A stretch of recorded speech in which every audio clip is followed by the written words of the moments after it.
Boa tarde, boa noite, bom dia, boa madrugada para os internautas. Hoje estamos tendo o privilégio, mais um episódio do podcast Conversar, um podcast que é nichado nos assuntos de economia, né? Mas de vez em quando até discutimos teologia aqui, temos discutido, você viu, né? Hoje estamos tendo o privilégio de ter esse jovem professor Lucas Crivelente Castro, que eu conhecia só por telefone, né? E hoje estou tendo o privilégio de conhecer pessoalmente, que lançou esse livro, Novíssima Dependência.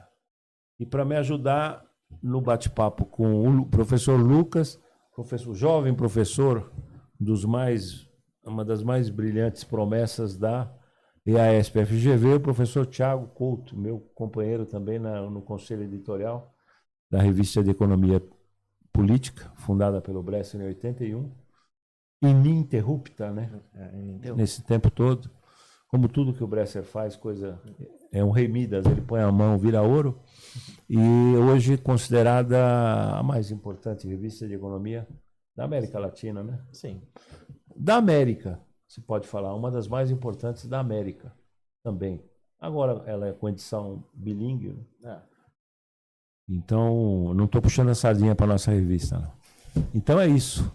O Lucas, se você pudesse fazer na abertura um mini Wikipedia aqui para dizer a tua trajetória, onde você nasceu, o que teu pai e tua mãe fazem, né? É uma história real, então.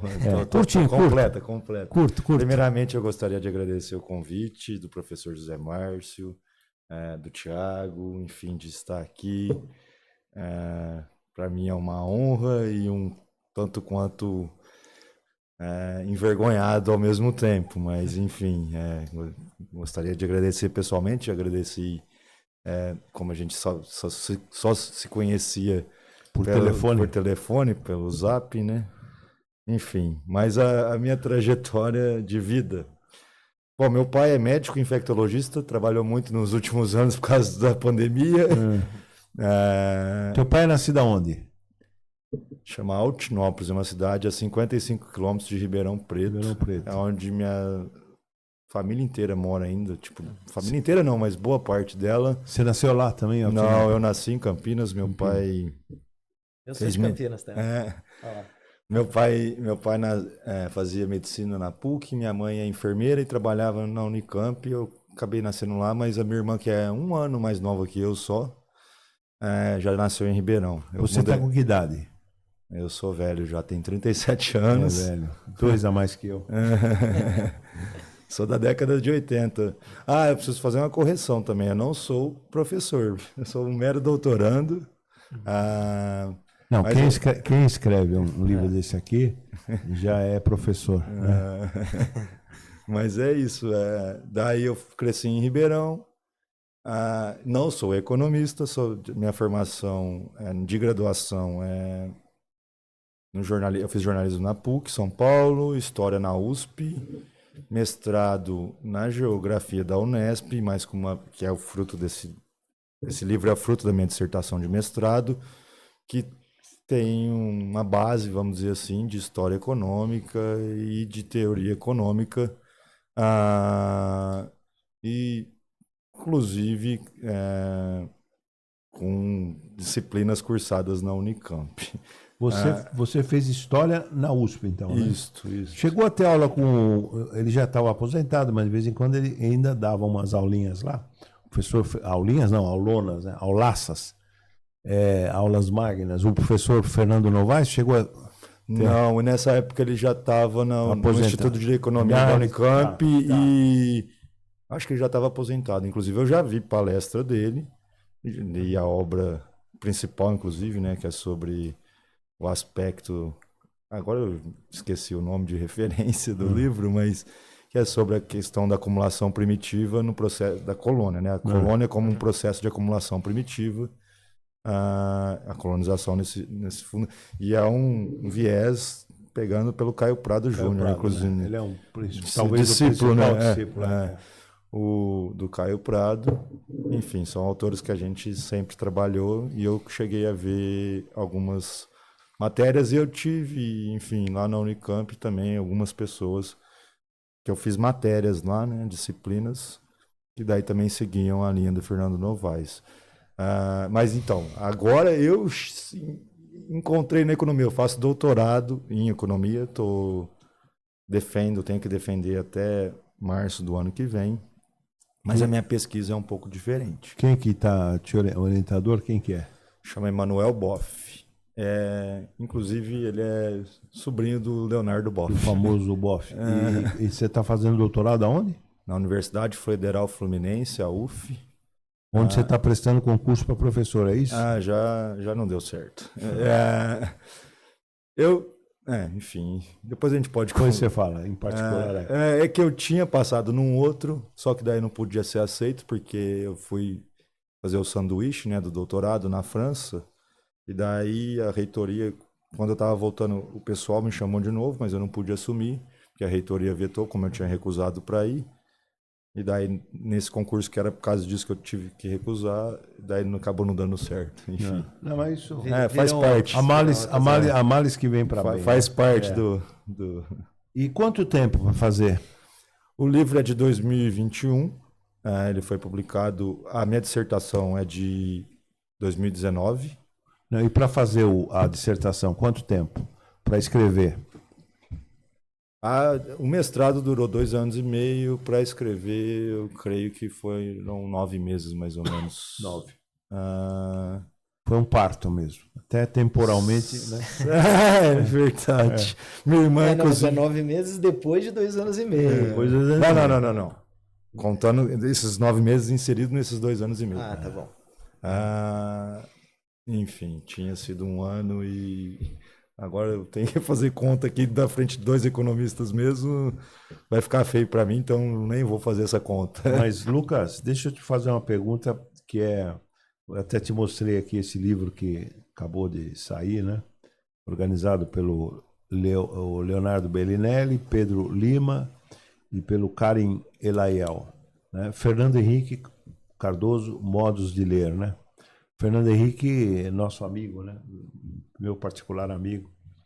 E o parceiro do Fernando Henrique, como todos sabem, os internautas não todos, mas vocês...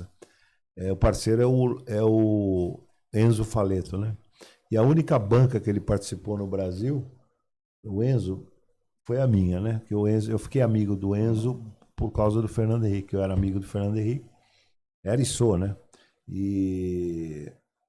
ajudei a fazer modestamente a campanha dele em 78.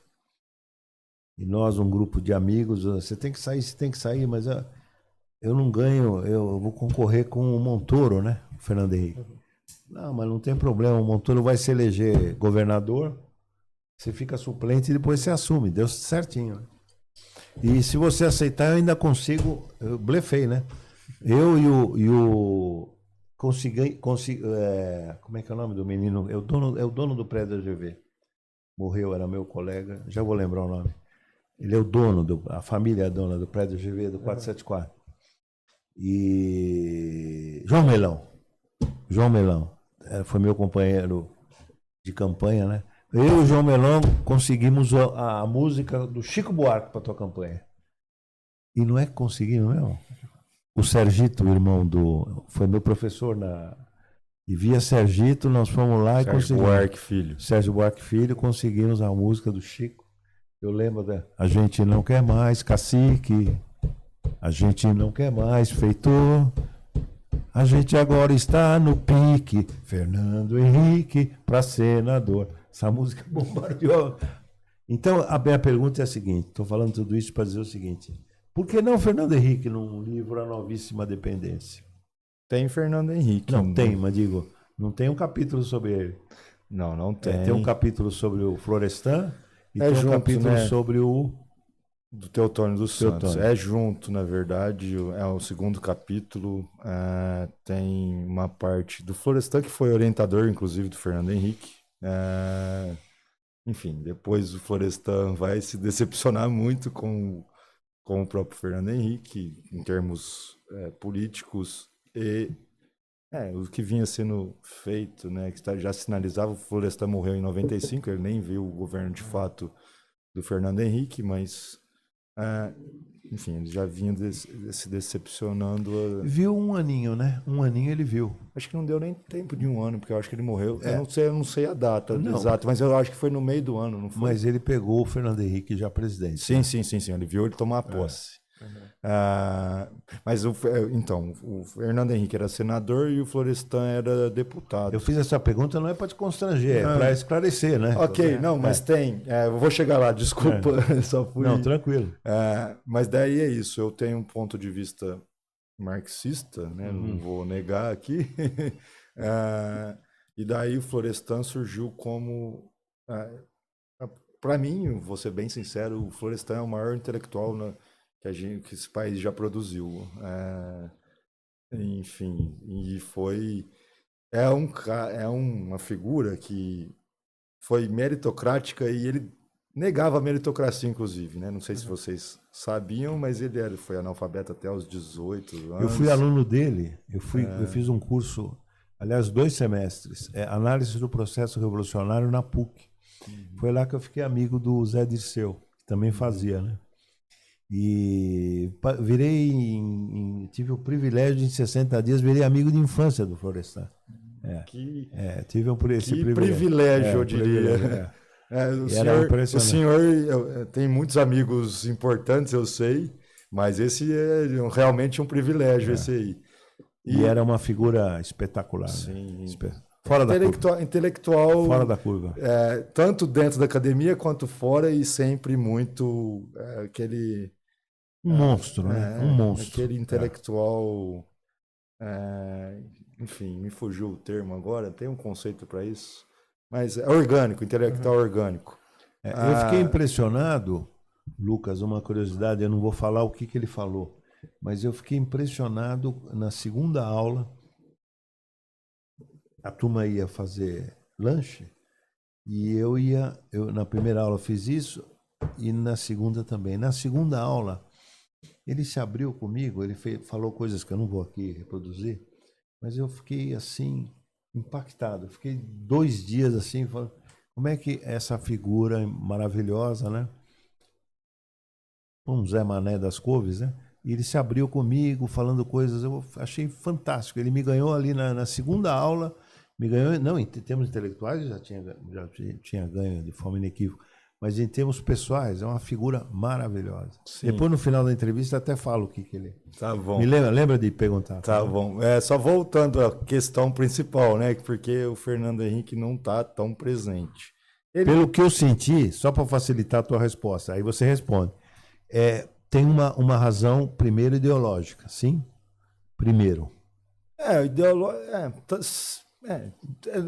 Não contrariamente a essa coisa pós-moderna que fala que não tem ideologia, eu acho que todo mundo, inclusive até dessa questão liberal mais problemática, vamos dizer assim, de negar que tem ideologia no ponto de vista deles, todos temos uma ideologia, enfim, isso faz parte do processo de formação intelectual de qualquer pessoa, né?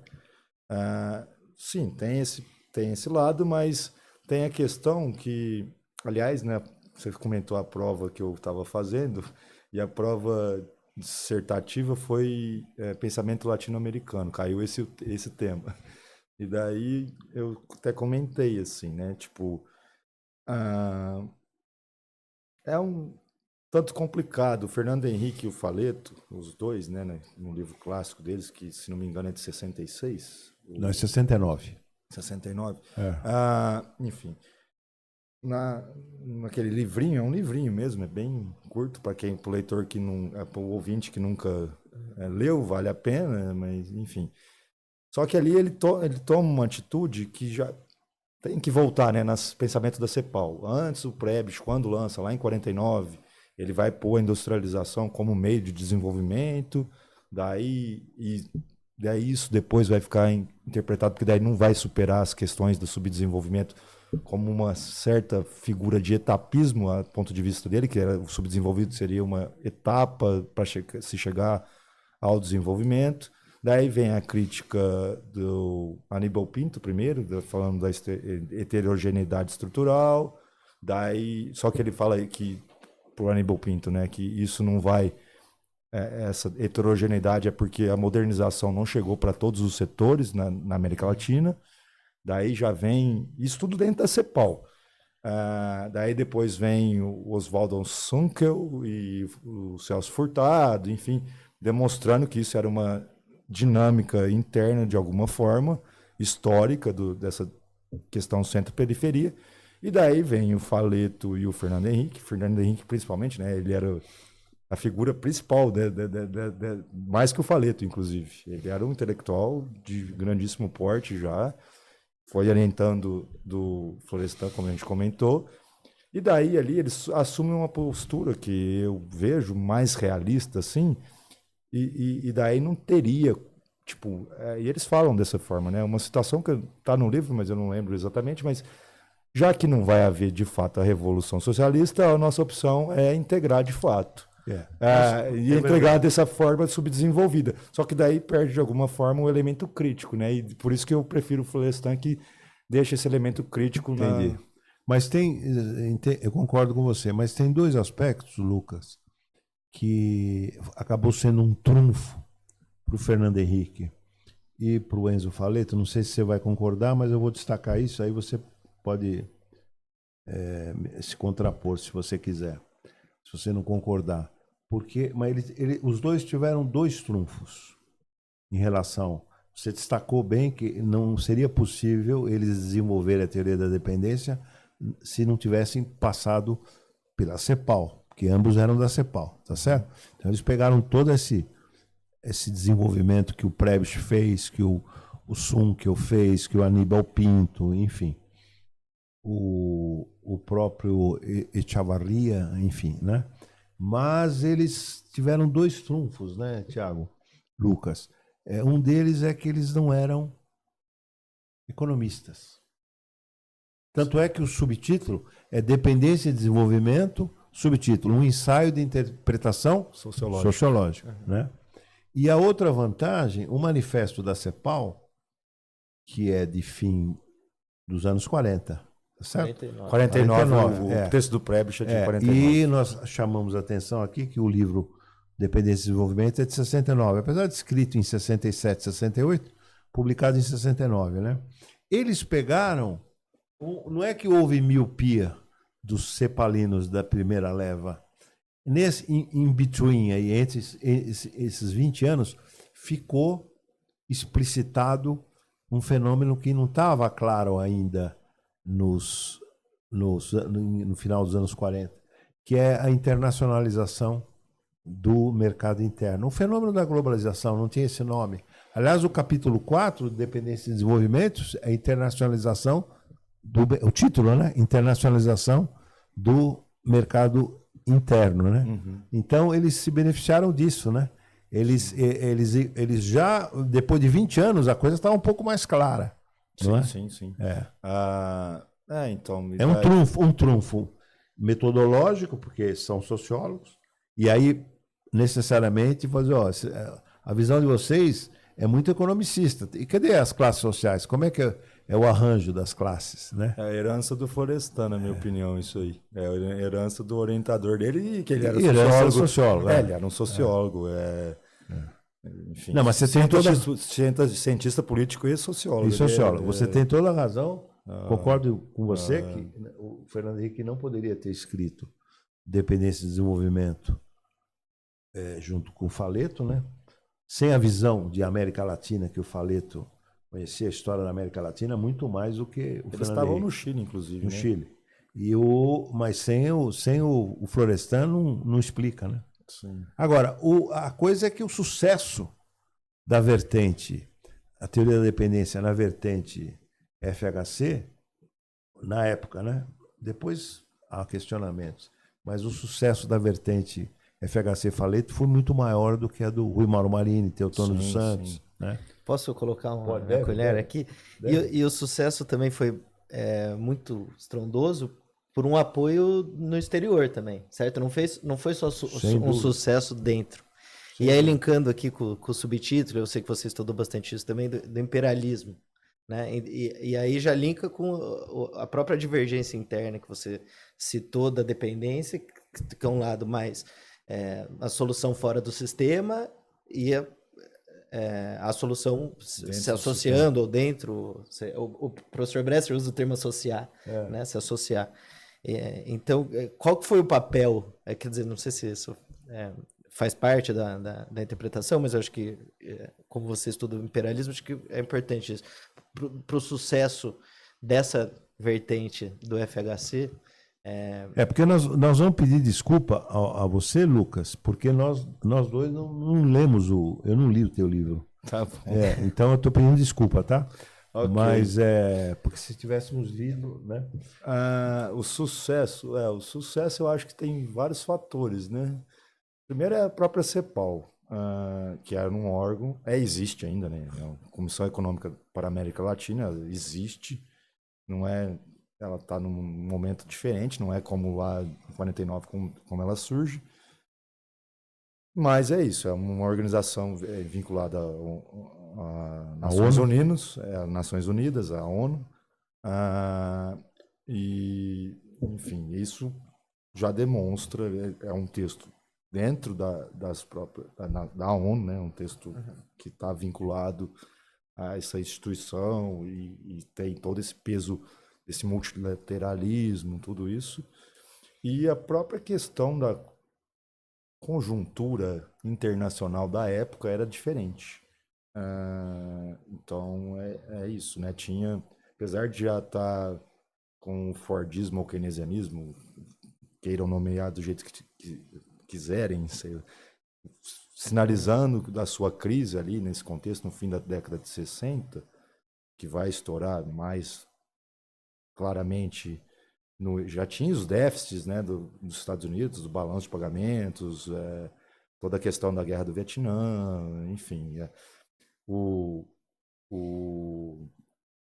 De Gaulle já estava pressionando o ouro, que ele queria o ouro, não queria dólar, já tinha todas essas questões, mas isso vai degringolar daí, de fato, primeiro em 71, quando o Nixon rompe, né, o padrão dólar-ouro, depois 73 rompe de vez, daí fica aquela década de 1970 que ali interregnam, até que em 1979 o Paul Volcker vai de fato mudar a dinâmica das relações internacionais no âmbito macroeconômico, financeiro, enfim. Então, eu acho que ali essa questão desse viés de associação, ele surge como um discurso, inclusive, um discurso do próprio, não só da ONU, mas do próprio Estados Unidos e desse keynesianismo, para se contrapor aos soviéticos, à União Soviética, e tirar a influência de qualquer possível. Lembrando que já tinha tido, inclusive, Revolução Cubana, né? Em 59, a Revolução Cubana, de qualquer possibilidade aqui na América Latina de uma influência soviética. Além disso, isso é o contexto da Guerra Fria, né? Então eu acho que tem esse viés. E daí tem uma dupla de economistas. Não, mas só para esclarecer para os nossos internautas, que não necessariamente são economistas ou historiadores ou sociólogos, né? Uma boa parte são economistas, mas dizer que você está respondendo isso também para... Você está respondendo o quê? Para dizer do sucesso da vertente do FHC e também... Me perdi agora na tua... da questão Você está querendo destacar... Eu me perdi, de né? destacar justamente a vertente dessa dependência, dessa teoria da dependência associativa. Não é só o Bresser Pereira que fala de associação. O próprio Caio Prado falava, né, na Revolução Brasileira, enfim, ele usa esse termo, inclusive. Celso Furtado, não me lembro se usa. O Celso Furtado tem um livro, aliás, ele destaca isso na entrevista no nosso livro, que ele tem um livro de 56, Economia Brasileira, uma economia dependente. Ele tem um livro que tem no título Dependência, né? Tem, depois ele vai lançar na década de 80, depois da crise da dívida externa, né? Depois que tem o default do México, de 82, ele vai lançar a nova dependência. Exatamente. Daí por isso que é novíssima dependência, porque esse termo vem do Fiore, José Luiz Fiore, professor José Luiz Fiore, da UFRJ. Um monstro. Ele que cunha esse termo, enfim, ele e o Sais. Não, a minha... explicar, né, o porquê novíssima. Claro. Boa. Mas a minha crítica é o seguinte, eu fiz uma crítica a você, que é o seguinte, já tá claro, tua resposta tá perfeita, muito honesta intelectualmente a tua resposta. Mas eu no teu lugar, é fácil criticar depois, né? Mas eu no teu lugar, eu colocaria, nem que fosse para criticar. Entendeu? O Fernando Henrique. O Fernando, eu colocaria, e aí, para criticar, enriqueceria. Concorda? Concorda? Ele está aí, mas está negado. Eu tô fazendo, como eu comentei, né, minha tese. E minha tese é modernidade e pós-modernidade do pensamento econômico. Eu fui debruçar na fenomenologia do espírito, Hegel, né? Hegel na veia. E depois eu fui ler Dialética Negativa do Adorno também. Então tem uma negação ali. Mas se você explicitasse a negação, ficaria mais didático, né? Entendeu? Sim. Mas é isso. E aí ninguém podia te cobrar. Falar, não, tá aqui o cara, mas eu critico o cara. Mas tá ótimo, tá bom. Aliás, eu louvo a tua coragem. Eu não teria essa tua coragem. De vir aqui, né? Não. A coragem de fazer esse teu livro, que repetimos, não lemos ainda, mas eu folhei, vi que é muito denso, muito bem elaborado. Eu te parabenizo, né? E ele já vai responder o porquê da novíssima pergunta do professor Tiago, é importante. Por que o novíssimo? Mas eu colocaria e aí debateria com ele, né? Agora, tem uma coisa que é o seguinte, né? O sucesso do político prejudica a posteriori o intelectual, entendeu?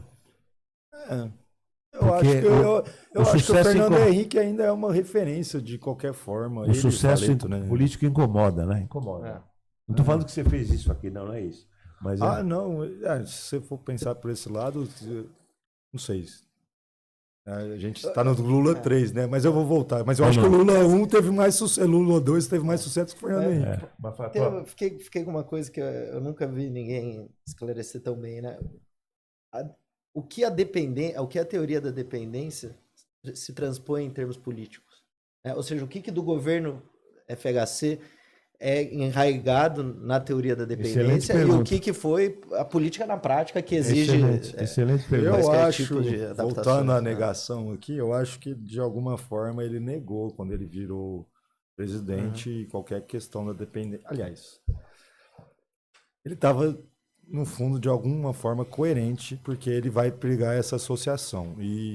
Só que o contexto, né, por isso que é novíssima dependência, pensando toda essa linha da CEPAL, desde o Prebisch até Conceição Tavares, enfim, até o fim da década de 80, né, toda essa turma, eles pregavam que o desenvolvimento se ocorreria através da industrialização, esse processo de romper, de fato, de ter uma política keynesiana de investimento e vinculando ao processo de industrialização mesmo da América Latina como um todo, de ter cooperação entre os países.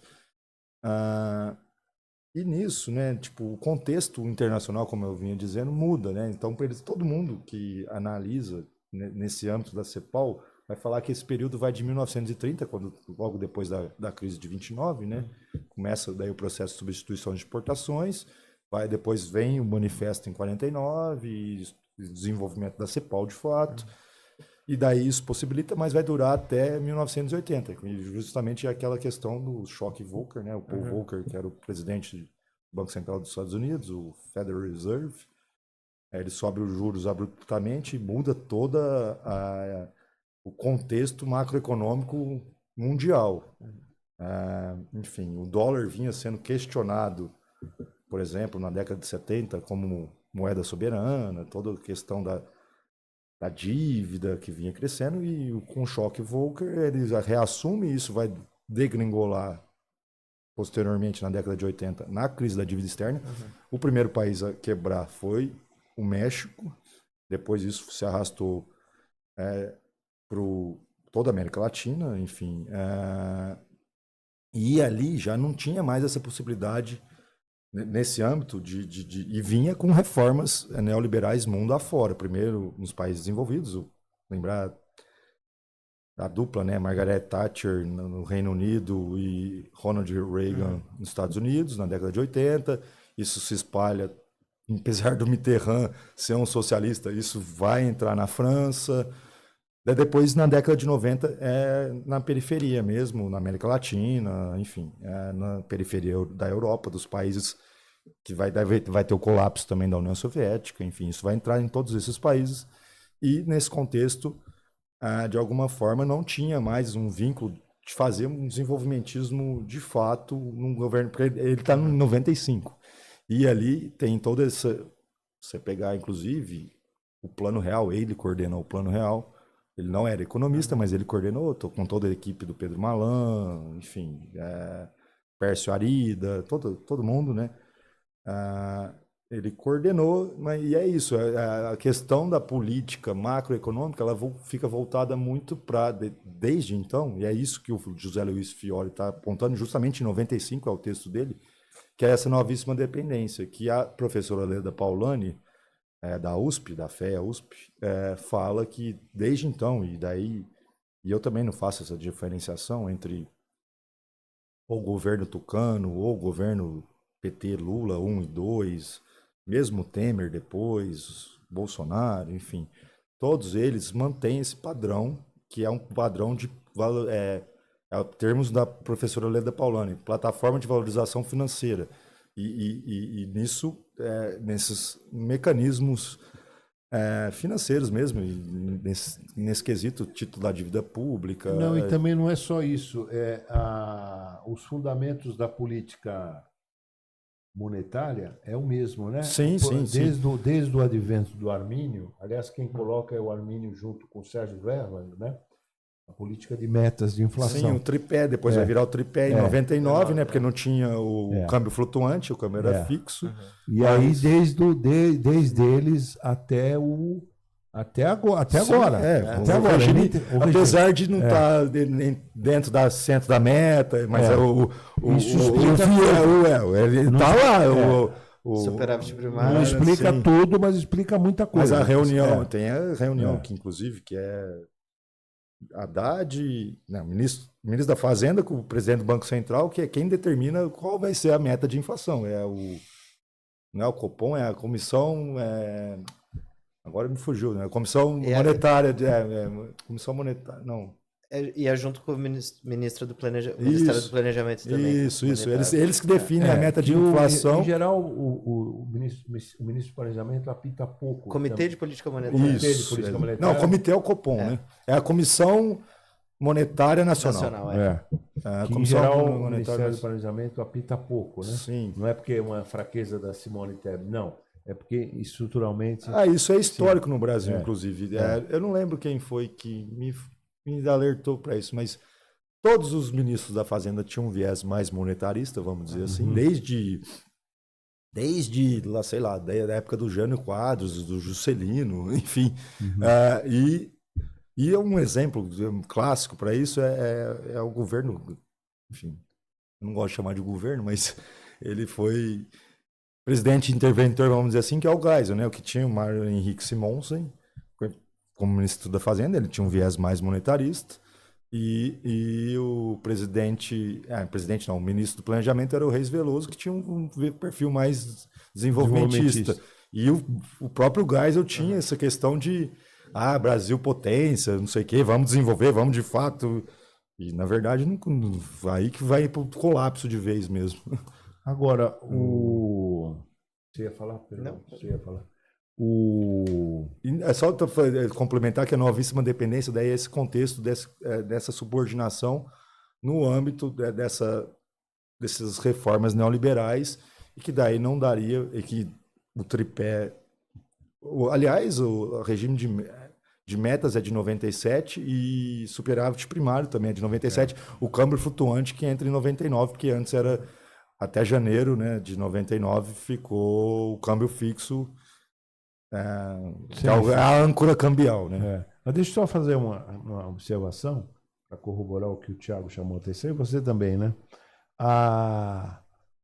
O Fiore foi um dos primeiros a destacar isso. E eu estou lembrando que eu ajudei a coordenar um seminário no Instituto de Estudos Avançados sobre a teoria da dependência. E aí eu convidei o Paulo Nogueira Batista.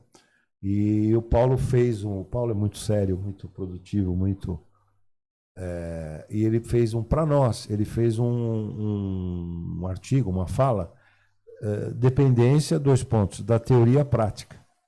Então ele está disponível, se colocar no Google acadêmico, o Paulinho, na mesma época, até um pouco antes que o Fiore, falou, olha lá, espera um pouquinho. Esse Fernando Henrique, policymaker, ele é o Fernando Henrique, se coaduna com o Fernando Henrique, o intelectual. Tem o Cristi Pato. Cristi também, Pato. Que agora ele está na UF.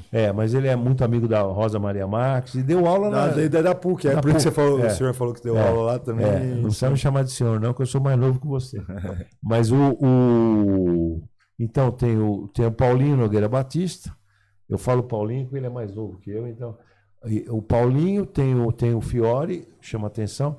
Coisa que o Bresser. Tinha a Conceição também, né? A Conceição ela estava deputada. Bravíssima, E o Bresser vai sacar isso posteriormente. Não é verdade? Ele fala, olha, eu sei, ele fala para mim, ele fala em artigo meu, José Márcio, o Fernando Henrique é um campeão da retórica.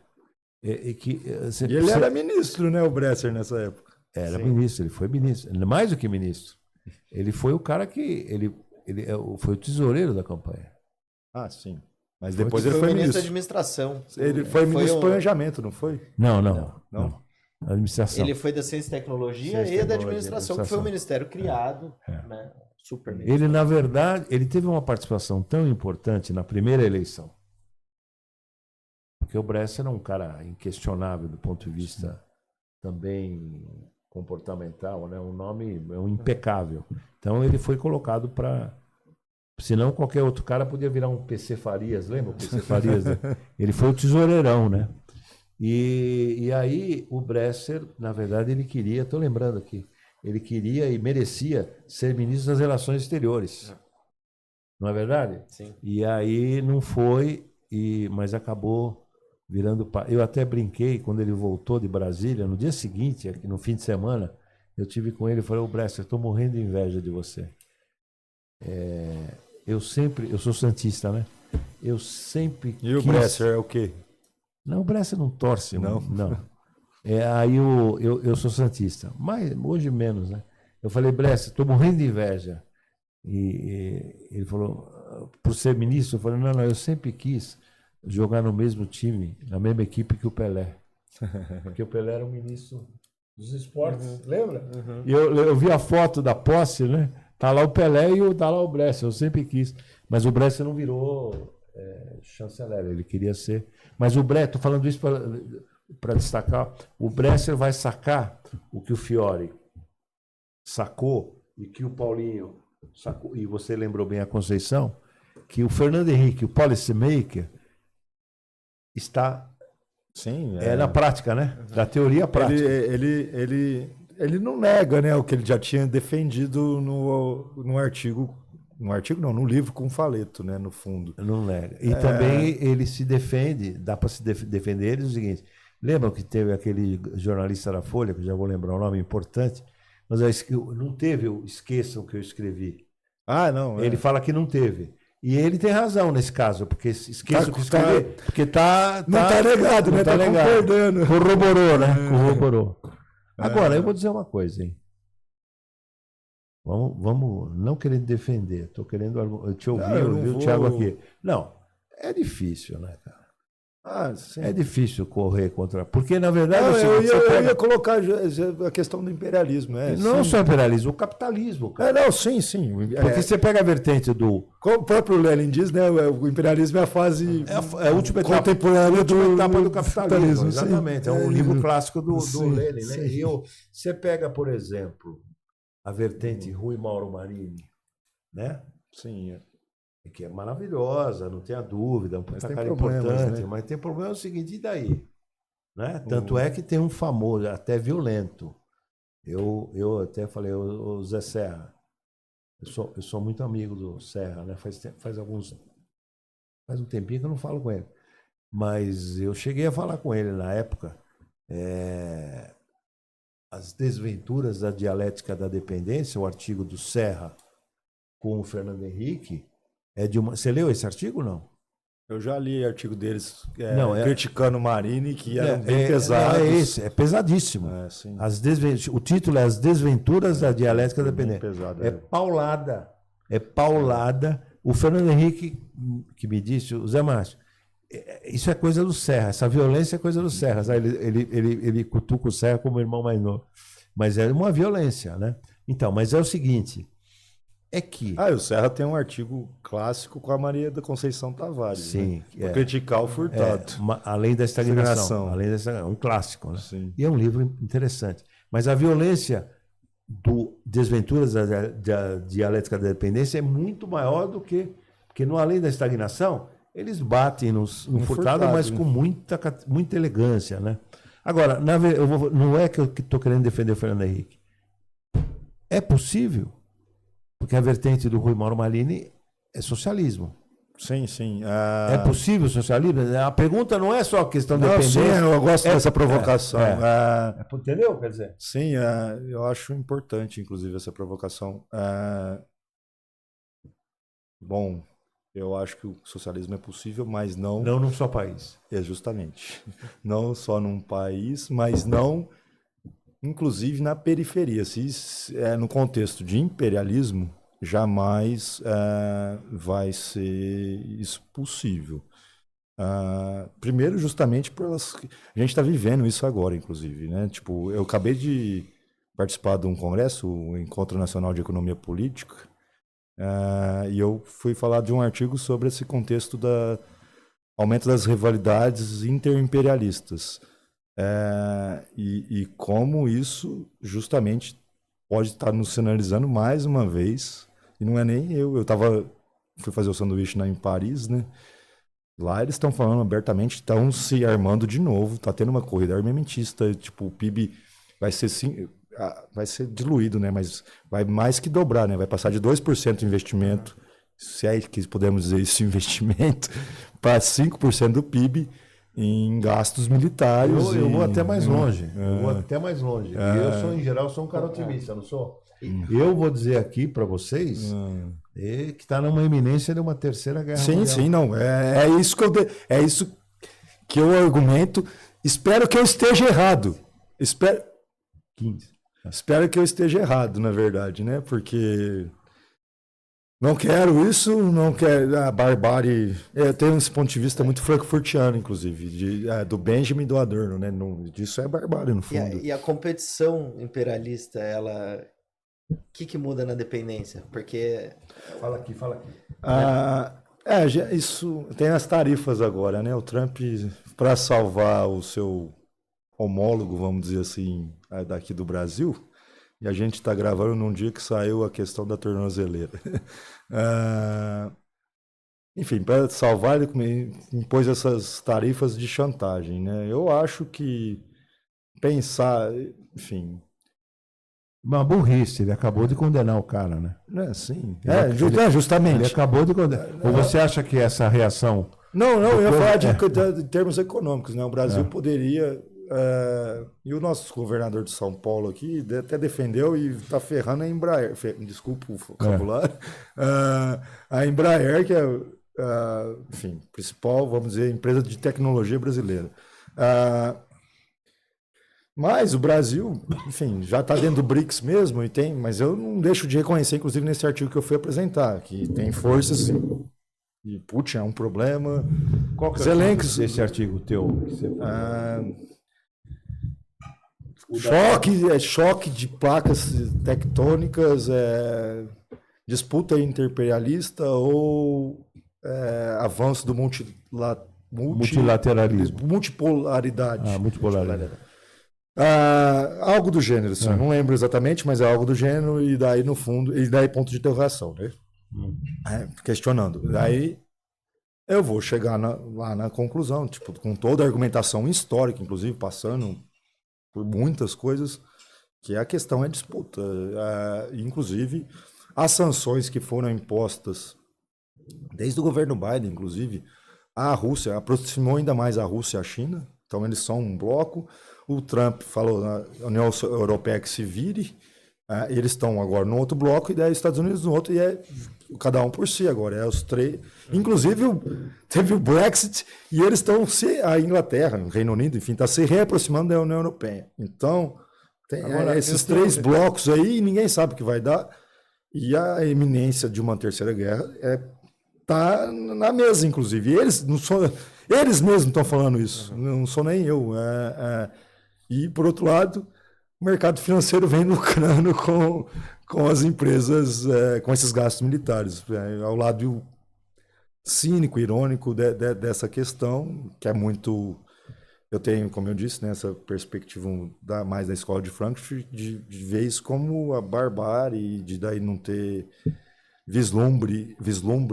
vislumbrar qualquer coisa de avanço ou de futuro, de ser um perigo de fato, assim. Porque se você adota, eu ainda vou fazer uma outra observação, eu queria ouvir vocês. Se você adota uma perspectiva não de defender o Fernando Henrique, mas dizer, olha, o socialismo, pelo menos no curto e no médio prazo, não é viável, na minha visão, realista.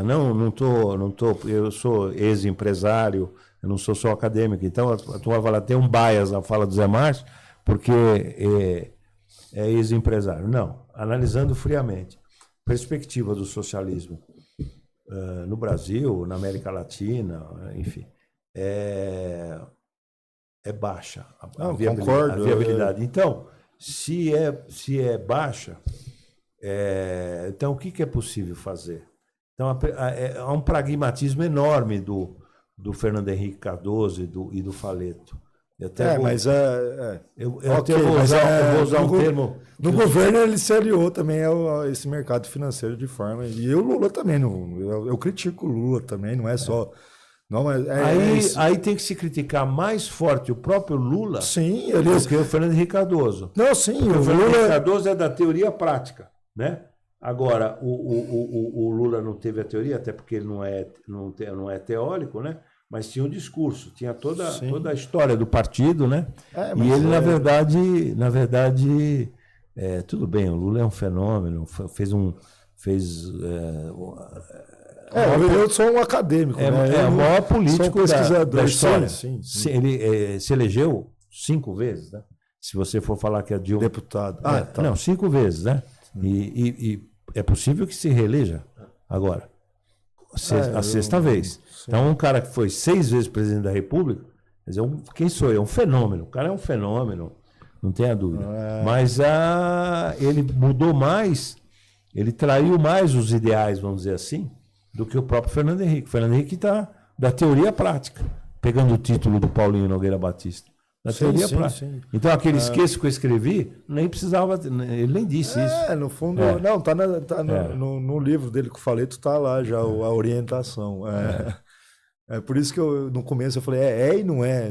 Eu meio que sinalizei hoje aqui, mas justamente eu ia chegar nesse ponto que está lá, né? Já... E tem um negócio legal, que eu queria, e ao mesmo tempo é uma homenagem ao Fernando Novaes, né? Que é uma diferença. Você sabe a diferença entre o historiador e o economista? Você sabe, não? Não sei. Você sabe? Isso não é coisa minha, é do Novaes. Novaes, eu achei fantástico quando eu sempre que falo Novaes, eu lembro disso aqui. Olha, o economista, ele até reconstitui, mas ele não está muito preocupado, porque a turma critica o Celso Furtado, na Formação Econômica do Brasil, a reconstituição não é muito sofisticada, muito... a primeira parte é Caio Prado, ele nem cita, né? Mas, não cita, mas ele explica por quê, né? Você não leu a entrevista que ele dá para a gente no Conversa com o Economista?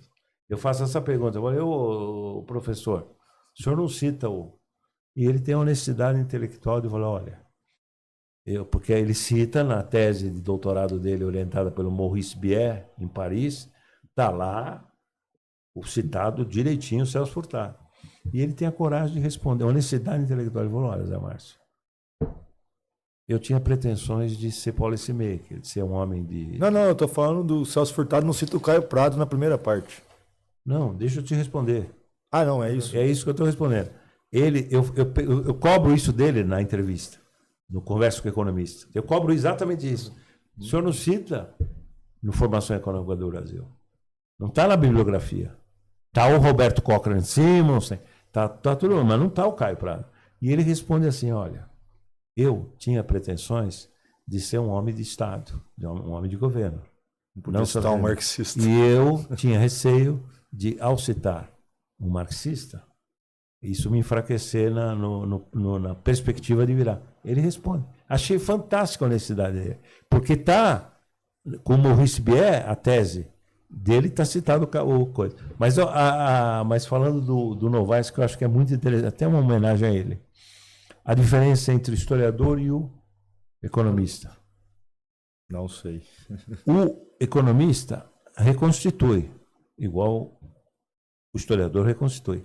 Mas ele reconstitui suficientemente, de forma necessária para explicar. Ele não está preocupado. O economista não está preocupado. O fim último não é reconstituir. O fim último é explicar. Já o historiador até explica e quer explicar. Mas ele explica para reconstituir. É fantástico isso. É uma diferença metodológica importante, né? Então, o Furtado pode ter lacunas e não sei o quê. Essa daí de não citar, ele está dizendo por quê. Mas ele tem lacuna, mas ele não está querendo... ele está querendo explicar, de alguma maneira. Sim. E explica bem, né? Sim, eu acho fantástico a formação econômica do Brasil. Até hoje... Todo mundo tem que ler. Até hoje é fundamental. Agora, eu achei fantástico você, essa coragem, né? Confesso, não li, vou ler esse fim de semana, viu? E pedir para você voltar aqui também, né? Pedir para você voltar aqui para a gente discutir agora isso. Eu tô... E queria que depois eu tô mexendo com outras coisas agora. Eu queria que depois você lesse esse aqui, que não fui eu que organizei, Leonardo Bellinelli. Eu só não te dou esse porque é meu exemplar único. Eu vou te mandar um, tá? Tá bom. Fernando Henrique Cardoso, Modos de Ler. Aí, no teu caso, se você fizer um livro sobre Fernando Henrique Cardoso, você podia fazer Fernando Henrique Cardoso, Modos de Criticar, né?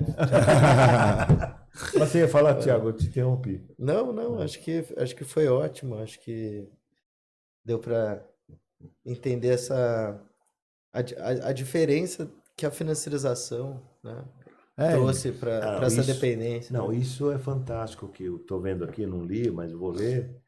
É que você... É um momento novo, né? Todos os autores que você faz essa discussão, né? Sim, todos os autores, o Florestan, o Teotônio, todos os autores que discutem dependência, eles vão desde lá da colônia. Tipo, na colônia a gente está completamente subalterno, né? A gente é um protetorado de Portugal aqui, que é feito para... isso no Caio Prado, o sentido da colonização, que é da acumulação lá no centro, e isso vai dar na tese do Fernando Novaes, inclusive a acumulação primitiva. Daí, tanto o Teotônio quanto o Florestan, eu prefiro o Florestan, não vou negar, falam no contexto do século XIX. Houve, sim, uma ruptura política, a gente se emancipa politicamente, mas daí vinculado economicamente num período neocolonial. Isso é palavra conceito do Florestan. Subordinado economicamente à Inglaterra. A Inglaterra era a potência do período, lembrando que ela foi a precursora na Revolução Industrial. E daí depois vem todo o contexto.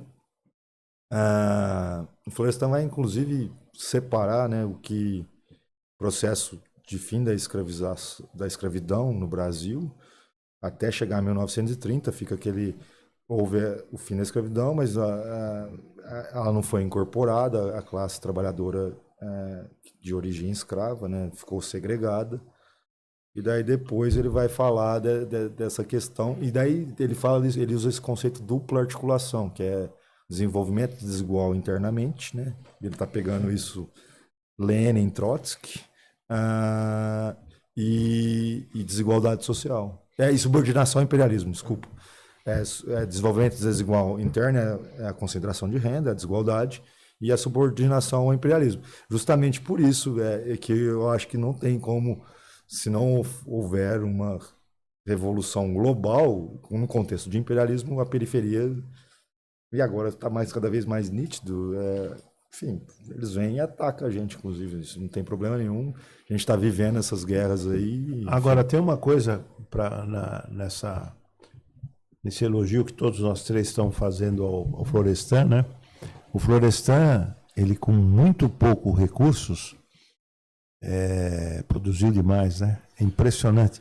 Porque se você for pegar a extração social do Fernando Henrique, avô, bisavô, militares de alta patente, tá certo? Elite. Ele nascido em berço esplêndido. O outro, você sabia que até os 20 anos ele era garçom? Ele vai fazer madureza em São João da Boa Vista, o Florestan. Ele chega tardiamente, né? Ele teve que fazer supletivo. Ele era supletivo. Ele foi autodidata. Madureza, né? Chama madureza. Desculpa, eu sou ignorante nesse ponto. Madureza é o supletivo, é sinônimo, né? Eu não sabia. E ele foi fazer até os 21, 22, não sei, até os 21 ele era garçom. Agora, fez muito. Agora, E foi autodidata também para aprender francês e inglês. Autodidata. Teve aula com... Você me dá 2 minutos, Luizinho? 2? Te atrapalho? Porque o Luizinho tem outra gravação. É com a Haddad a próxima gravação? Não? 2 minutos. Mas só para dizer o seguinte. E o Fernando?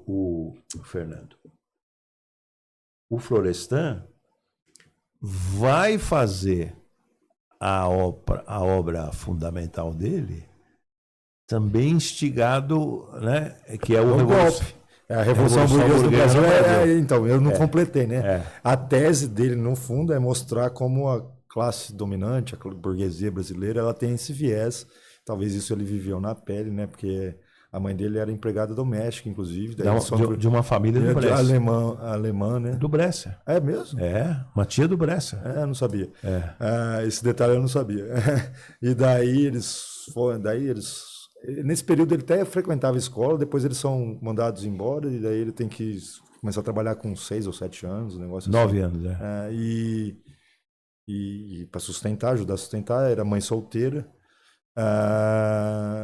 É impressionante. Sim, e daí ele vai chegar nessa coisa, né, que essa classe dominante brasileira, ela é autocrática, ela é autoritária. Ele está, inclusive, olhando para o golpe de 64, mas olhando para a história do Brasil, como o Brasil foi formado desde 1500, né, nesse viés autocrático. Isso faz parte, e isso está muito atual também.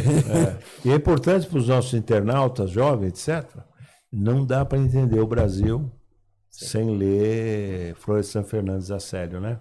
A Revolução Burguesa no Brasil. E outras obras, a Revolução Burguesa no Brasil é de leitura... Que é a contra-revolução burguesa, né? Que é de leitura obrigatória, né? Sim. Para mim, como eu disse no começo, é o nosso maior intelectual. Eu concordo com você. Mas tive o privilégio de ser amigo dele. Privilégio do Florestan, mas muito. Na última quadra, né? Morreu cedo, né? 75. Foi fazer um transplante, né? E acabou falecendo. E o Fernando Henrique está 90 ele é de 31, 94. Quer dizer, o Fernando Henrique viveu está vivo ainda, quase 20 anos a mais. Se ele viver mais um ano, 20 anos a mais do que o... Sim. Quer dizer, o Fernando Henrique é um sortudo, né? Ele deu certo na academia, ele deu certo na política, muito certo. Ganhou no primeiro turno, né? 2. Na longevidade de vida. Na longevidade, no sucesso, um grande sedutor, né? E o Fernando Henrique. Mas eu tive o privilégio de ser amigo dos dois. Bom, o Luizinho aqui, com toda a razão, ele tem uma outra gravação. Mas eu queria que você prometesse para nós voltar nos próximos 60 dias. Eu vou querer que você volte. Mas daí eu e o Tiaguinho, aí nós vamos estar lido. E aí eu vou pegar página por página. Não vou te perturbar, não. Ao contrário, eu vou ter condições de fazer perguntas, e o Thiago também. Esse menino aqui é um brilho. E aí nós vamos ter condições de fazer perguntas até mais aprofundadas. Mas eu acho que nós não passamos vergonha, não, né? Não, eu gostaria só de agradecer novamente o convite, agradecer esse convite futuro. Já está feito aqui, nos próximos 60 dias, está gravado. Quer dizer, vamos dizer, agosto até final de setembro, é Beto Guedes, quando chegar setembro. Beto Guedes, né? Sim. Então, em homenagem ao Beto Guedes, até final de setembro. Não chegamos em outubro sem você voltar aqui. E aí nós prometemos, né, Thiago? Porque nós combinamos, aliás, foi... eu vou fazer um merchan, então. Vai lá. Eu vou lançar um outro livro agora, eu vou participar, vai ter uma feira literária aqui em São Paulo, Flipei. Flipei. Em agosto, eu vou estar lá lançando um outro livro. Aí você volta aqui para São Paulo. Então vamos fazer em agosto. Chama Crônicas Inversas dos Nossos Descaminhos. Então é uma coisa mais de política. Então, em agosto, em vez de setembro, agosto. É porque eu falei o deadline de setembro, mas em agosto a gente combina, tá bom? Okay. Tá bom, Thiago? Tá ótimo. Porque só para terminar, senão o Luizinho me mata, o Thiago deu a ideia lá, a revista deu a ideia de nós pegarmos um melhor artigo, não é isso? E trazer para cá. O autor, né? O autor e isso da revista. Então nós vamos fazer essas discussões. Se você puder me mandar em PDF o artigo que você discutiu na CEP, a gente... O próximo livro é Modernidade... Não, o próximo livro é outra coisa. Não, o livro não. A tese é Modernidade, Pós-Modernidade do Pensamento Econômico. Não, mas digo essa... Sim, o do IPT. Você me manda, já que vai ajudar para... Nós vamos ler esse livro, o teu artigo da CEP, e se você puder mandar essa discussão que você vai fazer na Flipei, a gente discute tudo, tá bom? Tá ok. Obrigado, Luizinho. Desculpa, estourei o horário, mas o culpado não foi eu. O culpado foi o Lucas, que pegou... Nem ele também, pegou trânsito na Dutra, né? Tá bom. Obrigado, Thiago. Obrigado, Lucas. Eu agradeço muito bom. Gostei.